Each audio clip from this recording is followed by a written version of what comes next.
The day my family gave me an empty box for my 70th birthday, they thought they were getting the last laugh. They had no idea they were about to lose everything they ever wanted. The doorbell rang at 2 o'clock sharp, and my heart, which had been pounding with anxious anticipation, skipped a beat. They had arrived. "Happy birthday, Mom," Paul said, hugging me as awkwardly as if I were a fragile museum piece. He smelled of expensive cologne and distance. His wife, Suzanne, merely plastered on a cold smile. Her immaculate business suit screamed that this was a brief visit. My grandchildren, Chloe and Zachary, mumbled something unintelligible, their eyes glued to their phones. I saw their backs before they were even fully in the living room. "Something smells wonderful," Paul remarked, the only note of sincerity in his voice. "It's eggplant lasagna. Your favorite since you were a boy," I said, leading them to a table set with my finest china. I had hoped a taste of the past might awaken something within him. "You know we asked you not to go to any trouble," Suzanne interjected, scanning my home with poorly concealed disdain. "You really should renovate, Eleanor. All of this is so outdated." I swallowed the lump in my throat.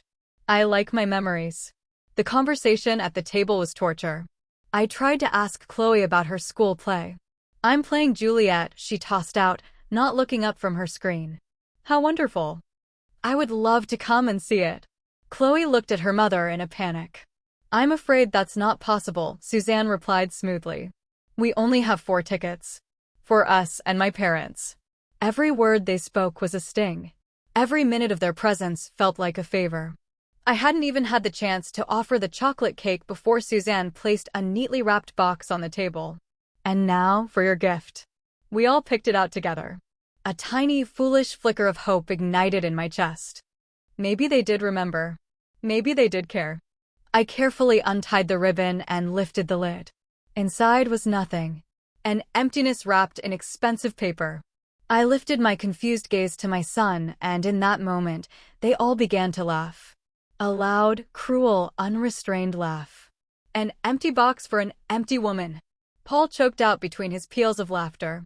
"A perfect match," Suzanne echoed, wiping away a tear of mirth.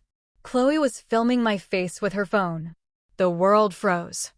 I sat there, holding that cardboard box, their laughter piercing me like 100 needles. My son, my grandchildren. They hadn't come to celebrate. They had come to humiliate. "It's time for you to leave." My voice sounded alien, as if from the bottom of a well. "You have an important meeting, don't you, Suzanne?" They left, leaving me alone in a silence thick with the smell of cooling lasagna and betrayal. I sank to the floor, clutching the empty box. An empty woman. It was then, on the floor amidst the wreckage of my 70th birthday, that the tears dried up.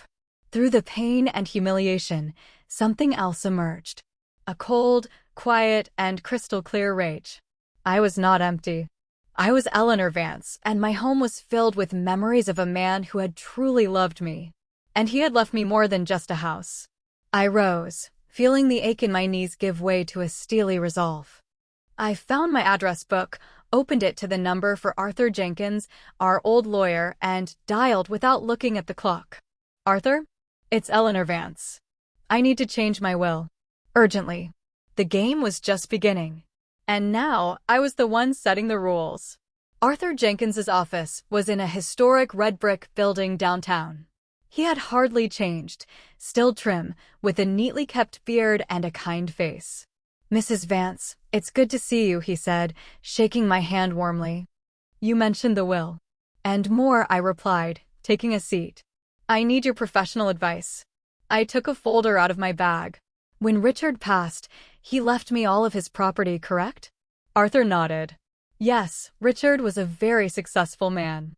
Besides your home and personal savings, there were shares in several companies, a substantial investment portfolio, and a prime piece of lakeside property. At the time, we decided to only tell Paul about the house and a small bank account. You said you didn't want the money to ruin him." I nodded, remembering that decision. "I want to disinherit Paul completely," I said, my voice firm. "He and his family will not receive a single cent of Richard's money." Arthur's eyebrows shot up. "That's a very serious decision, Eleanor. Are you sure?" "Absolutely. They don't deserve it."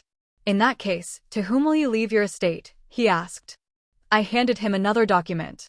I have a list of charities. The Northwood Teachers Foundation, the City Library, the Animal Shelter.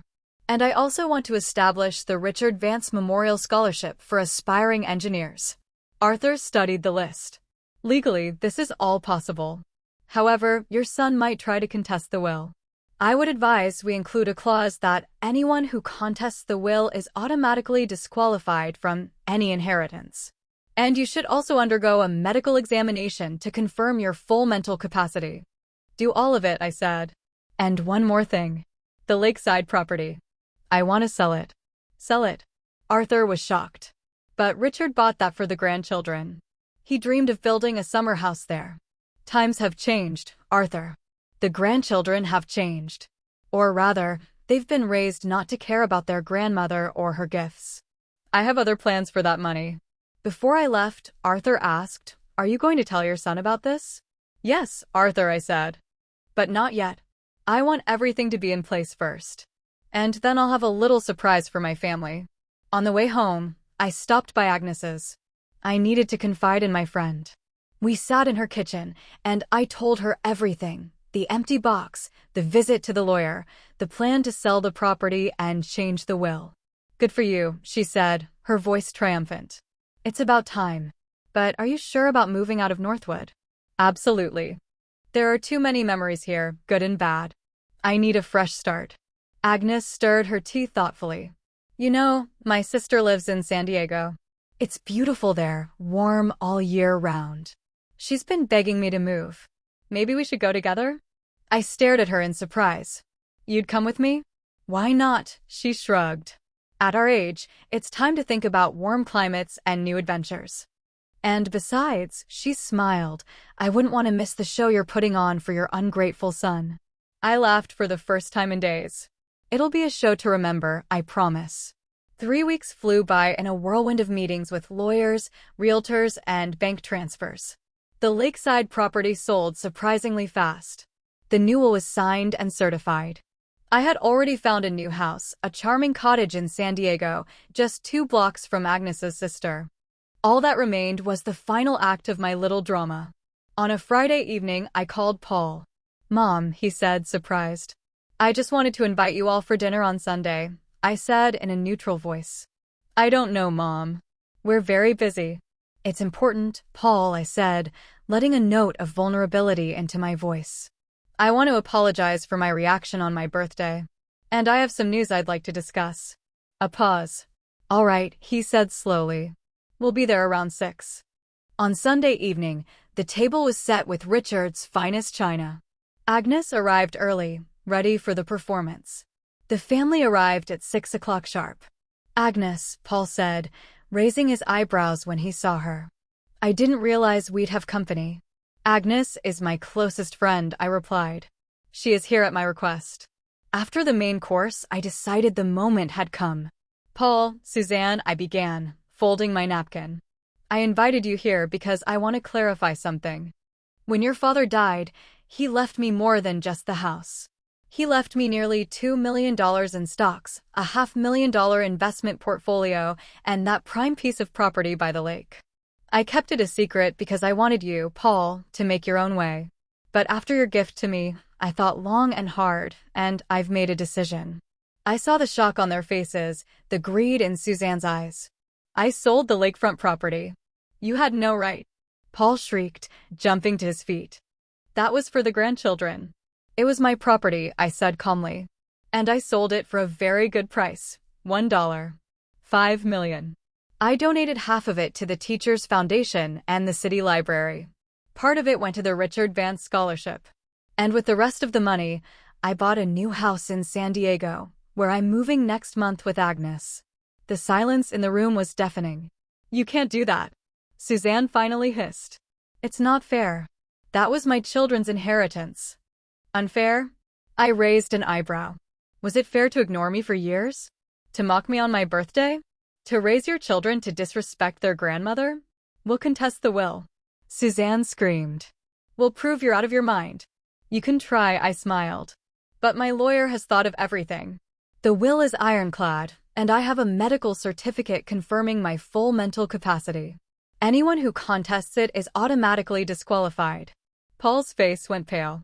You're a cruel old woman, he snarled. I want you to leave, I said, my voice cutting through their noise. Right now. They stormed out of the house. Only Zachary paused at the door. Grandma, I wasn't laughing at you. Mom said it was what we were supposed to do. He gave me one last, confused look and left. Agnes poured us each a glass of wine. What a show. Yes, I nodded, feeling a strange emptiness. I've lost them. They lost themselves, Eleanor, Agnes said, putting an arm around me. You did the right thing. My new life in San Diego was everything I had hoped for.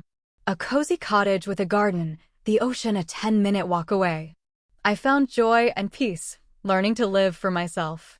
About a year after the move, a letter arrived. A real letter, not an email, in a stamped envelope. From Chloe. My hands trembled as I opened it. Dear Grandma, it began. I don't know if you'll read this, but I have to write. I am so ashamed of how we treated you. Ashamed of that birthday, of the empty box and the laughing. So much has changed since you left. Mom and Dad fight about money all the time. I don't know if you can ever forgive me, but I hope you know that I am truly sorry.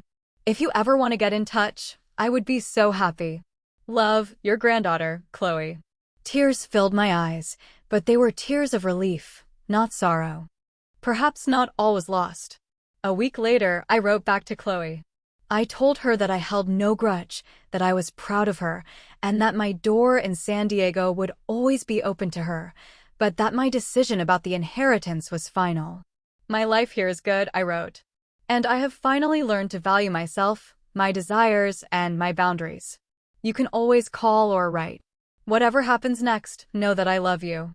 Always have, always will. I sealed the envelope and mailed it. I didn't know if she would ever visit, but it no longer mattered. I was finally at peace with myself, with my past, and with my decisions. I was Eleanor Vance, a 71-year-old woman who had learned to say no to disrespect and neglect, who had built a new life on the ruins of the old, and who, for the first time in many, many years, was truly happy.